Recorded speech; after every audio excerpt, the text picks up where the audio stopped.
Cherthala taluk NSS യൂണിയന്റെ നേതൃത്വത്തിൽ ബാലസമാജം കുട്ടികൾക്കായി നിറച്ചാർത്ത് 2024 എന്ന പേരിൽ ബാലസംഗമം സംഘടിപ്പിച്ചു.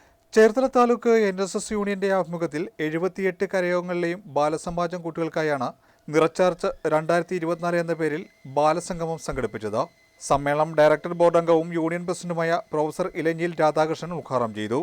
Union vice president advocate S. Muraleekrishnan അധ്യക്ഷനായി. Union secretary S. ജയകൃഷ്ണൻ ബാലസംഗമം സന്ദേശം നൽകി. വനിതാ യൂണിയൻ സെക്രട്ടറി ജയലക്ഷ്മി അനിൽകുമാർ, ബാലസമാജം taluk coordinator N. Ramendran, NSS inspector Nikhil Venu എന്നിവർ സംസാരിച്ചു. 78 കരയോഗങ്ങളിൽ നിന്നുമായി 300ഓളം ബാലസമാജ പ്രവർത്തകരാണ് ചടങ്ങിൽ പങ്കെടുത്തത്. അയൽപക്കത്തെ വിദ്യാർത്ഥി എഞ്ചിനീയറിംഗിന് പോയി, അയാൾ സയൻസ് ഗ്രൂപ്പ് എടുത്തു, അയാൾ കൊമേഴ്സ് എടുത്തു, അതുകൊണ്ട് ഞാനും അതെടുക്കാം എന്നാരും വിചാരിക്കരുത്. ഓരോ കുഞ്ഞുങ്ങളുടെ മനസ്സിലും, ഓരോ വിദ്യാർത്ഥികളുടെ ഹൃദയത്തിലും മനസ്സിലും ശരീരത്തിലും ഓരോ കഴിവുകൾ ദൈവം തന്നിട്ടുണ്ട്.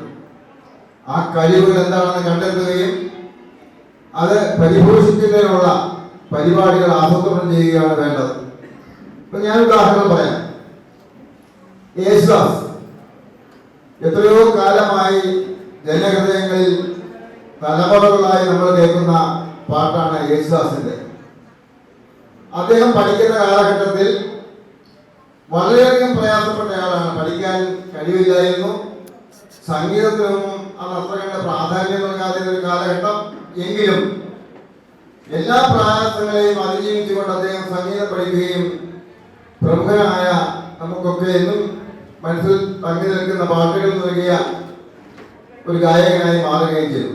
ഇനി മറുവശം ആലോചിക്കുക. അദ്ദേഹം ഈ പ്രയാസങ്ങളൊക്കെ വരുന്ന അവസരത്തിൽ PSCയുടെ ടെസ്റ്റ് എഴുതി സെക്രട്ടേറിയറ്റിൽ ഒരു ക്ലർക്കായിരുന്നെങ്കിൽ എന്താകുമായിരുന്നു സ്ഥിതി? മഹാനായ സംഗീതത്തിനെ നമുക്ക് മറന്നു പോകാൻ കഴിയാതെ കിട്ടുകയില്ലായിരുന്നു.